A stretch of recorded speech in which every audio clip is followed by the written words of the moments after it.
यूं ही गिरते गिरते एक दिन संभल जाऊंगा, यूं ही गिरते गिरते एक दिन संभल जाऊंगा, बदला नहीं लूंगा किसी से, बस बदल जाऊंगा। जी हाँ दोस्तों, इसी के साथ शुरू करते हैं आज हम लोग अपने सेकंड चैप्टर 20 की दात को, और उस चैप्टर को लेके आए हैं और आप लोगों को भी उसी तरह से पढ़ना है और इतने जोश में पढ़ना है ना कि 450 नंबर ज्यादा दूर नहीं होना चाहिए। और कैसे दूर नहीं होगा ये हम और आप मिलकर तय करेंगे, और हम अपनी तरफ से पूरी कोशिश कर रहे हैं और अपने तरफ से भी आप कीजिए। देखिए कब वीडियो शूट हो रहा है, अभी 45, अब हो गया है 48 मिनट हो गया है, 11:48। आज 9 अगस्त 2024 है। तो जब हम इतना मेहनत कर रहे हैं, इतनी रात तक आप लोगों के लिए वीडियो शूट कर रहे हैं, तो आप लोगों को भी पढ़ना चाहिए बैठ के, कम से कम 1-1 बजे तक, 1-2 बजे तक। करना ही क्या है, ये एक जन्म मिला है, इस जन्म में इतना देर को इतना कष्ट देना है, इतना कष्ट देना है पढ़ाई करके, कि अगला जन्म में ये अगर फिर से वापस आए ना, तो आप इस मिडिल क्लास वाले झंझट से दूर रहे। अगर जन्म ले तो अंबानी के घर में। वो डमरू को देख लीजिए कैसी लड़की मिली है, बिना पढ़ाई लिखाई। क्यों, क्या करना है उसको, कुछ नहीं करना है, इतना कष्ट देना है। तो चलिए इसी के साथ शुरू करते हैं हम लोग अपना नया चैप्टर, जिसका नाम है 20 के दांत, जिसको लिखे हैं कौन, नलिन बिलोचन शर्मा। जी हाँ दोस्तों, स्टार्ट करते हैं। लेखक परिचय। नलिन बिलोचन शर्मा का जन्म हुआ था 18 फरवरी 1916 को। कहां हुआ था, तो पटना के बंदरघाट में हुआ था। कहां हुआ था, बंदरघाट में। वे जन्मना भोजपुरी भाषी थी, यानी उनका जन्म ही उस मिट्टी में हुआ था जिस मिट्टी को पाला पोसा था भोजपुरी ने, या कह सकते हैं कि जिस मिट्टी ने भोजपुरी को पाला पोसा था। वे दर्शन और संस्कृत के प्रख्यात विद्वान महामहोपाध्याय पंडित रामावतार शर्मा के ज्येष्ठ पुत्र थे। ज्येष्ठ माने होता है सबसे बड़ा, ज्येष्ठ माने सबसे बड़ा। आगे देख लेते हैं। माता का नाम था रत्नावती शर्मा, और उनके व्यक्तित्व निर्माण में उनके पिता के पांडित्य के साथ साथ उनकी प्रगतिशील दृष्टि की भी बड़ी भूमिका थी। उनके स्कूल की पढ़ाई पटना कॉलेजिएट स्कूल से हुई थी, और पटना विश्वविद्यालय से उन्होंने संस्कृत और हिंदी में एमए किया था। क्या किया था, एमए किया था। आगे देख लेते हैं। वे हरप्रसाद दास जैन कॉलेज आरा, रांची विश्वविद्यालय और अंत में पटना विश्वविद्यालय में प्राध्यापक रहे। प्राध्यापक यानी कि टीचर। देख लेते हैं क्या दिक्कत हुआ है, क्या दिक्कत हुआ है दोस्तों, एक बार देख लेते हैं क्या हो गया है। हमको लगता है 12 बज गया है, बोर्ड भी कह रहा है कि कब सोइएगा, लेकिन आज हम सोएंगे नहीं, आज वीडियो बनाकर ही सोएंगे, चाहे 1 बज जाए 2 बज जाए। और आप लोगों को भी इसी तरह से पढ़ना है, चाहे जितना देर क्यों नहीं हो जाए, पढ़ना ही तो है। क्या करना है, और कुछ करना है, बस पढ़ना है। देख लेते हैं, हम लोग आ गए थे। हाँ देख लेते हैं।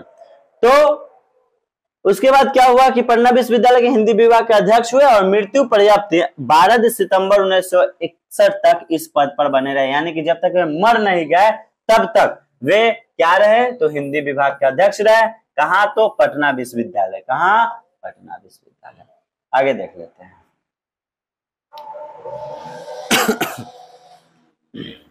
आगे हिंदी कविता में प्रपदवाद के प्रवर्तक और नई शैली के आलोचक नलिन जी रचना इस प्रकार है।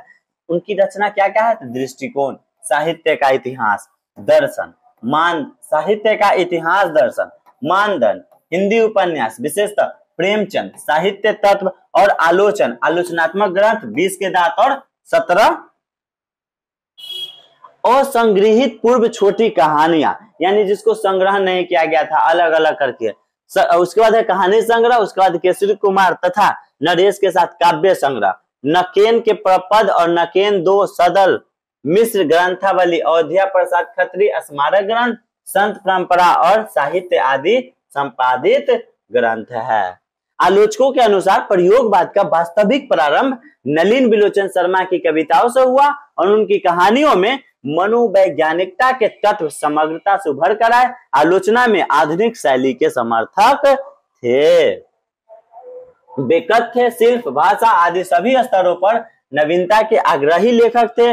उनमें प्रायः परंपरागत दृष्टि एवं शैली का निषेध तथा आधुनिक दृष्टि का समर्थन है। आलोचना की उनकी भाषा गठी हुई और संकेतात्मक है। देखिए, आप आलोचना कीजिए लेकिन आप किसी को खुल कर गरिया दीजिए। जैसे हमारे देश में एक टीचर है नमन बोझा, कट्टा लेके पढ़ने जाते थे, नमन बोझा चंद, क्या कहें अब, बेचारे 3 स्टूडेंट भाई मर गए, छात्र दिल्ली में, क्या बताएं हम। और वो विरोध कर रहे थे और ये क्या स्टेटमेंट दे रहा है कि हम मतलब डर गए थे, हमको कुछ हो जाता उसके साथ। और ये स्टेटमेंट जब देखे कि ट्रोल होना शुरू हो गए तो बच्चा की तरह रोने लगे कि हमारे माई को ही हो गया था, बाबू के ही हो गया था। भाई साहब, आप कट्टा लेके कॉलेज में जा रहे थे, कट्टा लेके, आप यहां डर गए। जाओ रे नमन ओझा, काहे तू बोझा बांध रहा है। चलिए आगे देखते हैं। कहानी का जैसा ठोस सामाजिक संदर्भ है वैसा ही स्पष्ट मनोवैज्ञानिक आशय भी आर्थिक कारणों से मध्य वर्ग के भीतर ही एक और सेन साहब जैसों का एक श्रेणी उभरती है जो अपनी महत्वाकांक्षाएं और सफेद पोशी के भीतरी लिंग भेद जैसे कुसंस्कार छिपाए हुए हैं, तो दूसरी ओर गिरधर जैसे नौकरी पेशा निम्न मध्य वर्गीय व्यक्ति की श्रेणी है जो अनेक तरह की थोपी गई बंदिशों के बीच में अपने अस्तित्व को बहादुरी एवं साहस के साथ बचाए रखने के लिए संघर्षरत है। मतलब कहने का, देखिए पिछले वाला जो बात हम बोल रहे थे नमन बोझा के बारे में, तो देखिए किसी को भी व्यंग किया जाता है तो सांकेतिक भाषा में ज्यादा बढ़िया रहता है। अगर हम सांकेतिक भाषा में किसी का हम ट्रोल करते हैं या टोंट मारते हैं तो वो ज्यादा असर करता है, ना कि किसी को हम नाम लेके हम बोल देंगे तो गाली हो गया, ठीक है ना। तो आगे क्या है कि ये जो कहानी है 20 के दांत, तो 20 के दांत में क्या है, तो यहाँ पे 2 गो कैरेक्टर दिखाया गया। एक क्या दिखाया गया, सेन साहब है, और दूसरा क्या है, तो दूसरा आपका क्या है, कासू के पिता का क्या नाम रहता है, गिरधर, ठीक है ना, गिरधर। तो इसके बारे में बताया गया है।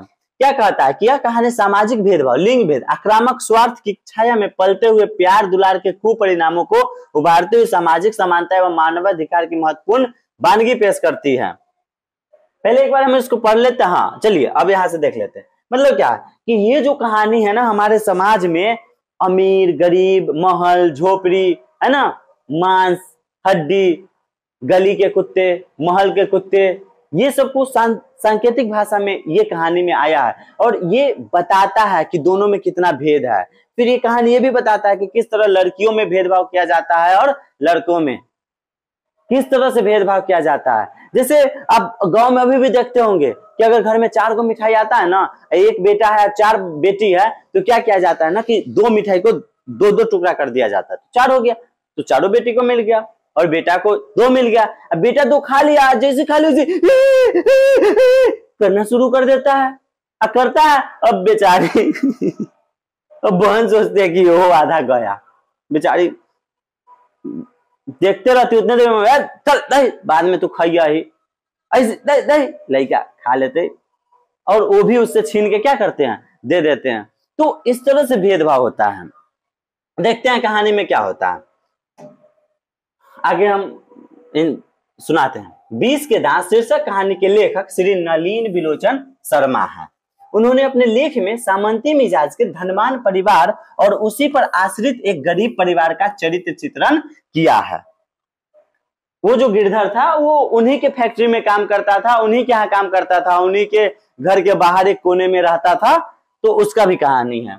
कहानी में सेन साहब उनकी पत्नी को कड़े अनुशासन को पालन करने वाला दिखाया गया है। उनके परिवार में 5 लड़की है और 5 लड़की के बाद एक लड़का का जन्म होता है।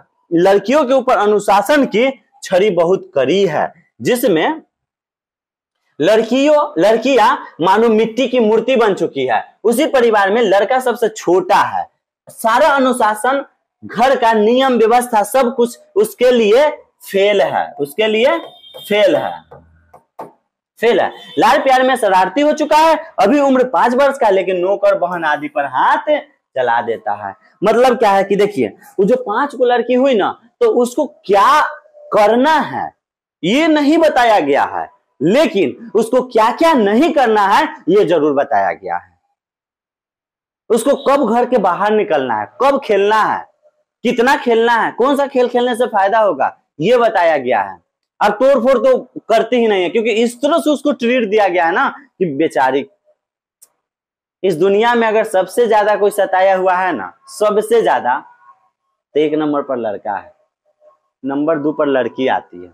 लेकिन वही है कि पहले लड़कियों को सताया जाता है, बाद में वही लड़की बड़ी होके फिर बेचारा पति नाम के एक जीव होता है उसको सताती है। ठीक है, आगे क्या है कि वो जो लड़का 5 बरस का होता है, उसी बरस 5 बरस का कौन, खोखा, जब 5 बरस का रहता है तभी अपनी बहन पर, नौकर पर, सब पर हाथ छोड़ देता है, लतखोर हाथ छोड़ रहता है।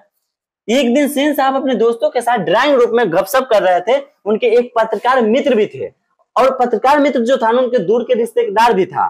उसके साथ छोटा लड़का भी था जो कासू बाबू की उम्र का ही था। बातचीत के क्रम में किसी ने उस लड़के के बारे में जानकारी चाहिए, बस सेन साहब अपने पुत्र खोखा के बारे में बोलने लगे, इसे इंजीनियर बनाना है, और बोलते ही चले गए। सेन साहब व्यवहार में परिवर्तन हो चुका था, अपने पुत्र खोखा के लिए, उन्हीं खोखा के लिए सारे नियमों को ताक पर रख चुके थे। अब समझिए, एक दिन क्या हुआ था ना कि उनके कुछ दोस्त आए थे, और दोस्त आए थे तो ड्राइंग रूम में बैठे हुए थे तो एक पत्रकार महोदय थे जो उनके दोस्त, उनका दोस्त तो था ही, साथ में साथ उनके दूर का रिश्तेदार भी था, उनका बेटा भी आया था, और वो बातचीत में देखने में अच्छा लग रहा था, समझदार लग रहा था। तो किसी उनके दोस्त ने पूछ लिया कि आपका बेटा बताइए क्या बनेगा। तो बस इतना पूछने भर की देर था कि सेन साहब शुरू हो गए, मैं तो अपने बेटे को ये बनाऊंगा, मैं तो अपने बेटे को इंजीनियर बनाऊंगा, इसको इंजीनियर के अलावा कुछ ही नहीं बनाऊंगा। लगे बखारने एकदम कि मेरा बेटा ये कर रहा है, मेरा बेटा वो कर रहा है, और वो बोलने का मौका ही नहीं दे रहे थे। और पत्रकार महोदय सभ्य एकदम शालीनता से चुपचाप बैठे हुए थे। फिर जब उनका कहानी खत्म हुआ तो फिर से उनका दोस्त पूछा कि आप बताइए अपने बेटे को क्या बनाइएगा। तो बहुत ही टॉन्टिक रूप में, एकदम टॉन्ट की तरह, वो एकदम सभ्य भाषा में और शांति से बोलते हैं कि हम अपने बेटे को बस जेंटलमैन बनाएंगे, बाद बाकी इसको क्या बनना है ये खुद तय करेगा। हम कौन होते हैं इसको कहने वाले कि तू डॉक्टर बनो, तू इंजीनियर बनो, तू वकील बनो, तू फलना बनो, तू चिल्ला बनो, क्या जरूरी है हमको। हम बस ये चाहते हैं कि ये ना एक अच्छा आदमी बन जाए, भद्र आदमी बन जाए। उन्हीं हाथों में गिरधर लाल रहता था, उसका छोटा लड़का मदन था। हाँ, और क्या उनका बताए थे कि उनके घर के बाहर एक हाथा था जिसमें एक छोटा सा क्वार्टर बना हुआ था जिसमें गिरधर लाल रहता था, और उसका एक छोटा लड़का था जिसका नाम था मदन। अब उसी समय क्या होता है कि जो खोखा की उम्र का था एक दिन गाड़ी को गंदा कर रहा था, और जब उस समय वो जाने के लिए सब आदमी उठे नहीं, तो सबसे पहले क्या होता है कि बाहर हल्ला हो रहा होता है, हल्ला हो रहा होता है तो वो दौड़ के आते हैं बाहर कि भाई क्या हुआ। देखते हैं तो मदन की जो माँ थी वो भिड़ गई थी चौकीदार से भिड़ गई थी। पूछा क्या हुआ, तो पता चला कि मदन जबरदस्ती गाड़ी छू रहा था और ये छूने नहीं दे रहा था, और इसी धक्का मुक्की मतलब उसको हटा रहा था। हटाने समय क्या हुआ कि शायद उसको धक्का दे दिया ना, जिससे उसका घुटना छिल गया तो खून आ रहा था। तो बेचारी मदन की माँ कुछ बोलना चाह रहा था, लेकिन जैसे देखा ना सेन साहब के दोनों होठ इस तरह से चिपका हुआ है, बेचारी डर के मार से कुछ बोल ही नहीं पाती है और चुपचाप अपने बेटे को लेके चली जाती है। फिर सामने में आता है गिरधर लाल, ठीक है ना। तो ये तो बात की बात है, फिर आगे क्या होता है वो देखते हैं। उसी समय क्या होता है कि वो जो था ना खोखा क्या करता है ना कि सिंह साहब रहते हैं, उनकर गाड़ी के टायर के हवा पास कर देता है, और उससे पहले क्या करता है कि वो अपने कार में जो पीछे का इंडिकेटर होता है उसको किसी चीज से पीट के और तोड़ देता है। तो दौड़ते हुए सब जाते हैं, देखते हैं तो तोड़ दिया। तो वहां पे सेन साहब क्या करते हैं, लगता है ना कि हमारे बेटा अंदर चेक कर रहा था कि लाइट जलता कैसे है। इंजीनियर ना है, इंजीनियर 5 साल की उम्र में अभी से इंजीनियर बनेगा। वो चाहते थे ना कि अगर स्कूल में नाम नहीं लिखाएंगे, अब बढ़ई, कारपेंटर, लोहार इस सबके बुला के 2 घंटा ऊपर होम ट्यूशन लगवाएंगे। होम ट्यूशन हथौड़ी चलाएगा, छेनी चलाएगा, अभी से पकड़ मजबूत होगा, इस तरह से। और कुछ देर जब वो बात करने लगते हैं नहीं तो जाने लगते हैं तो देखते जैसे गेट खोलते हैं ना सिंह साहब, तो देखते हैं कि अगला चक्का हवे पास है।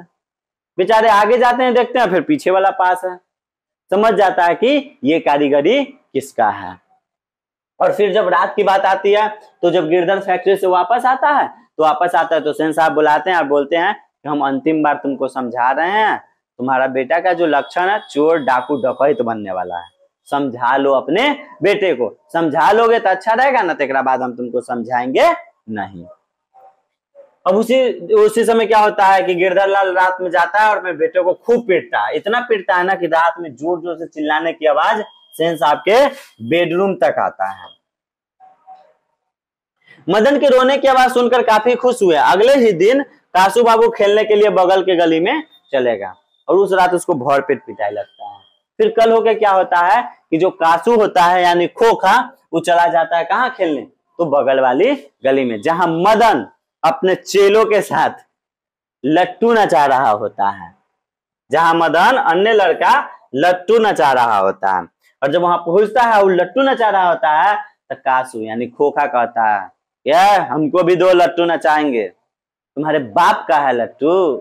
कौन जवाब देता है? मदन। मदन भी तो वही रहता है ना, कहता तुम्हारा लट्टू है जो तुमको देंगे हम, चलो यहां से निकलो।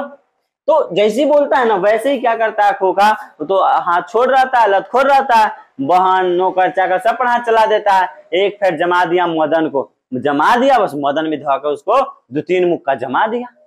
एक मुक्का लगा डांट पर, 2 दांत बाहर आ गया। अब देखिए, महल वालों और झोपड़ी वालों की लड़ाई में अक्सर झोपड़ी वाले हार जाया करते हैं। क्यों? क्योंकि झोपड़ी वाले ना ही हेल्प करते हैं महल वालों का।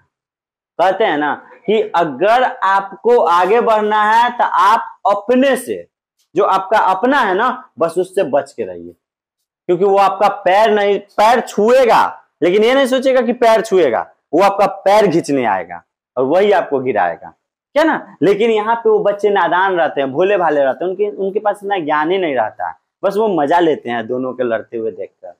और वहां क्या होता है कि कासू का दांत टूट जाता है। कौन तोड़ देता है? मदन। और इसी तरह से हो जाता है ये खत्म। और जब वहां पे बाद में क्या होता है कि वापस रात में जब मदन घर पे आता है, रात में आता ही नहीं है, बहुत देर के बाद आता है, क्योंकि वो जानता है जब जाएंगे तो पिटाई लगेगा, तो उतना ही वो लेट से आना चाहता है। और रात में 9 बज जाता है तब आता है, क्योंकि भूख, बात छोटा सा बच्चा है, भूख लग गया था, आया रात में डरते डरते, जाके देखता है तो किचन में मम्मी नहीं है, बस भर पेट निकाला आ खाया, भर पेट खाया, आ खा के फिर देखा बगल वाला रूम में जहाँ मम्मी पापा बैठे हुए थे कि भाई क्या बातचीत हो रहा है, माहौल क्या है। जाके देखता है माहौल पूरा शांत है, वहां पे इसके बारे में बातचीत नहीं हो रहा है। पिताजी बोल रहे हैं कि सेन साहब ने घर पे बुला के कह दिया है कि कल तुमको रूम खाली कर देना है और कल ऑफिस आकर हिसाब कर लेना। मदन को लगता है कि यहाँ पे मेरे काम की कोई भी बात नहीं हो रहा है, जाता है अपने चरपाई की तरफ सोने के लिए, लेकिन रात में लोटा रखकर लाता है सामने, ढक से लगता है और ढन ढन ढन ढन आवाज हो जाता है। आता है उधर से, देखता है बेटा है, आता है, तो जैसे ही आगे बढ़ता है तो मदन सोचता है कि अब तो हमको लगेगा पिटाई, बेचारा इस तरह से सिकुड़ जाता है। लेकिन जैसे ही गिरधर लाल पास में आता वैसे अपने बेटे को गले से लगा लेता है और बोलता है कि शाबाश बेटा, जो हम नहीं कर पाए वो तुमने कर दिखाया। और इस तरह से ये कहानी हो जाता है खत्म। उम्मीद है आपको समझ में आया होगा। अगर नहीं समझ में आया होगा 100%, ठीक है ना, 100% समझ में आया होगा, इसकी हम गारंटी देते हैं। और अगला बार इसका हम कम से कम 20 क्वेश्चन ऑब्जेक्टिव का लेके आएंगे, जो कोई गेस से नहीं रहेगा, मेरा सेल्फ मेड क्वेश्चन रहेगा और आप लोगों को हम याद करवाएंगे, ठीक है। तो मिलते हैं फिर अगले वीडियो में। और देखिए अभी हो रहा है आपका 12:05 हो गया है, लगभग 12:05 है और आज हो गया है 10 तारीख। तो आप लोग भी बैठ के पढ़िए और मजे लीजिए पढ़ाई का, ठीक है ना। पढ़ाई भारी नहीं है, बस एक बार पढ़ाई से दिल लगा लीजिए। अगर एक बार आपने पढ़ाई से दिल लगा लिया ना, फिर आपको किसी के कदमों में झुकने की जरूरत नहीं पड़ेगा। लेकिन अगर आज आप मन नहीं लगाए पढ़ाई में तो आपको बार बार किसी को सलाम करना पड़ेगा, बार बार। तो चलिए खत्म करते हैं क्लास को, मिलते हैं नेक्स्ट वीडियो में।